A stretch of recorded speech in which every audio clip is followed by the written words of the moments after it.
Well, alright, well, I just got the notice, of course. Amazon Prime Days are coming.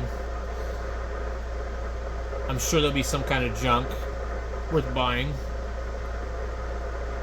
Uh, One thing I noticed is I can easily quit going to the thrift store and stop buying garbage and junk. And I live like maybe 10 minutes away from the Goodwill. And then there's another one maybe 15 minutes away, another one about 25 minutes away. So where I live, there's three different ones. Now, if I just don't go to those, I save so much damn money that I'm actually able to buy most of the stuff that I want on Amazon new. So it's something to kind of keep in mind if you're one of these, thrift store type of people.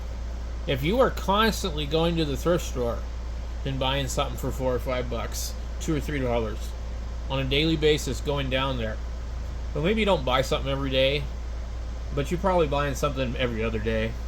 If you go to the thrift store every day, you must be buying something pretty regularly, and so, well, it starts to fucking add up. Okay, the next thing you know, you look at your bank account, and if you have like, one of these bank accounts where they can like show you what you've spent in a certain area, or certain retailer, and you can kind of like, they'll say, oh, you've spent $157 with Goodwill this month. And the thing is, like, with Goodwill, most of the stuff lately, like that I buy that people donate, is broken, and people donate it because it's broken. They didn't donate it because they didn't need it anymore. They donated it because it doesn't work anymore. And so, the way that Goodwill does it is, once you buy something there, your money's pretty much like stuck there. Okay, they give you 7 days to return most things if they don't work or you don't like them or whatever, and then they give you store credit. Well, every state and store is different. So when I lived outside of Seattle, those all were under a different company. They had a different store logo that was similar but different. And then when I moved to Oregon, in Southern Oregon, they had a completely different store logo. Their store was absolutely horrible in Medford. Terrible, terrible. And then I moved to Redding, California, and that store still had the same logo. And what I figured out was, somewhere around Roseburg, Oregon, the Goodwill logo changes and the store is considered a different company. And I don't know if that's just like up and down the West Coast or how it works, but totally, yeah. There's two different groups of stores in Arizona, as far as I know, and also Oregon. I don't know about California, but the nearest, I think, Goodwill store in California, once you hit like the border, is probably Redding. I don't think there's anything. Well, I mean, they got Mount Shasta and Dunsmuir. I don't think there's one in Wairika or Fort Jones. So I don't know. But anyway, they have different logos and they have different policies. They do different things. But in Washington, they used to give you your money back, But the thing is, they charge a lot of money for things now. And what Goodwill does now, at least here, is the people in the back, they use a phone or something and they scan a picture of the items that are donated, and they use Google Lens and they look it up, and they don't really spend a whole lot of time, figuring out if it's the right thing, or, because I've used Google Lens, it's not always right. Sometimes it's in their favor, sometimes it's not. And then they don't spend a whole lot of time making sure that everything's there or it works, and then they'll price it off of whatever price they pull up on eBay. And so we all know how eBay works. I could go put this TV on here right now for $1,000 on eBay, and you could look up this model of TV and go, oh, Here's one for $1,000. But that doesn't mean that that's what they're selling for, or doesn't mean that's what the majority of people are asking for them. So they do not check completed listings to see, well, what are they really selling for? I mean, because there's lots of things on the market that people ask high dollar for, like, vintage stuff, stereos and speakers and things like that. But then you look on, completed listings, you'll see, oh, they wanted $1,000, but only sold for $300. That kind of stuff. Well, Goodwill doesn't operate like that. They look it up on Google Lens. It's $1,000. They put it on there for $800, and it was donated to them for free by somebody else, and they can't even keep up with the donations, to the point where that's why they have outlet centers, for two reasons. The stuff they can't keep up with, and the stuff that didn't sell, they pull it off the shelf. They might rotate it from one store to another, but eventually it goes to the as-is, is what they call it here. In Washington, it's the outlet. In Oregon, I have no idea what it's called. The deal, though, is that, they're getting this stuff for free to the point where they're just, overloaded with it. And a lot of people dump their garbage off, and they, like I said, they donate stuff that's broken. But, Goodwill is asking pretty close to retail on a lot of these things. And then all of a sudden now, they want to charge you like 10 cents for a plastic bag. And they call themselves a non-profit organization because they say, well, we have job centers and we help these people, and we do this and we do that. And I don't know, I haven't been into their job program, so I don't have first-hand information, but I knew people from some time ago that had. And also, they would take advantage of the disabled people, the developmentally disabled. They would give them jobs where they would pay them not an hourly wage, they would pay them something else. And they were able to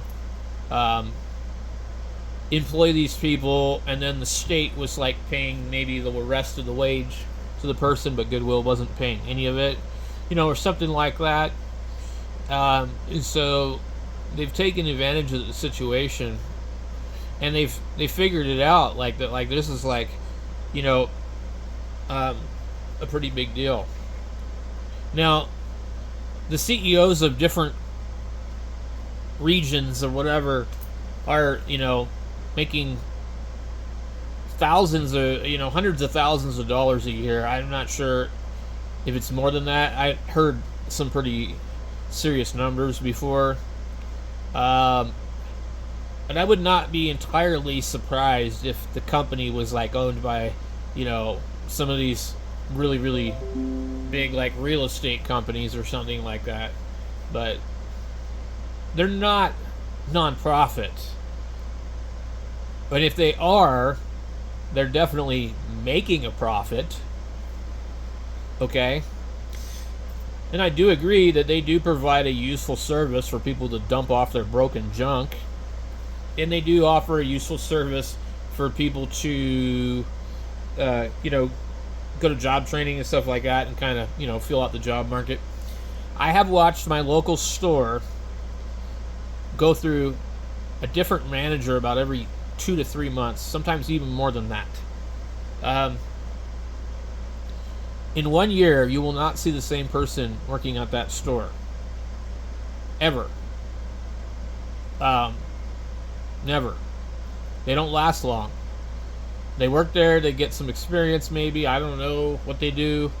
A lot of people have been moving different places, but it's just obviously not a hospital work environment, hospitable, that's the word I'm thinking. I don't remember what I heard last time. One of the managers was making $17 an hour or something like that. I don't know. I mean, every state's different. Arizona doesn't pay real well, so. But I just think that they've gone kind of nuts with their prices on things. They've gone nuts. They think they're a retail store, which they are, I guess, but it's a thrift store.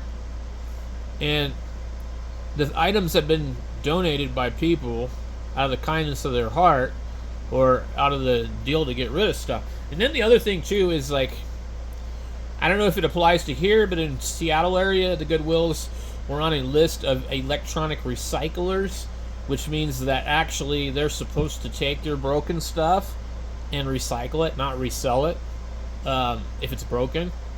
And they bitch and complain about taking broken stuff.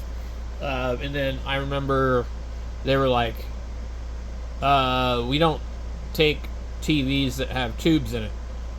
Oh, well, you're on the list of TV recyclers, but you won't take a TV with a CRT tube. Interesting. So, but yet I've seen them sell, 1950s console TVs. So it just depends if it's going to benefit them to make some money, And it's really kind of sad because, they've been claiming to be a non-profit place for a really long time, and many people have challenged that, and a lot of us just don't believe it. And, it's pretty obvious that they're very busy. They're selling a lot of stuff. They put out stuff. There are people waiting in the parking lots who have communication with the people in the back, and they go in the store as soon as the stuff gets put out, and they buy it all up, and they, resell it or do whatever they do with it, So, they're extremely busy, and they're making lots of money. And they can sell stuff in their store that there's no way in hell that you and I can sell on Craigslist or OfferUp. Nobody is going to buy it, but people will buy it from them just because. And I've sat and watched the stuff people buy, and it's like it's just complete crap. So, my advice to you is that it's probably not worth it to be shopping there on a regular basis, because before you know it, you could have just bought the stuff new.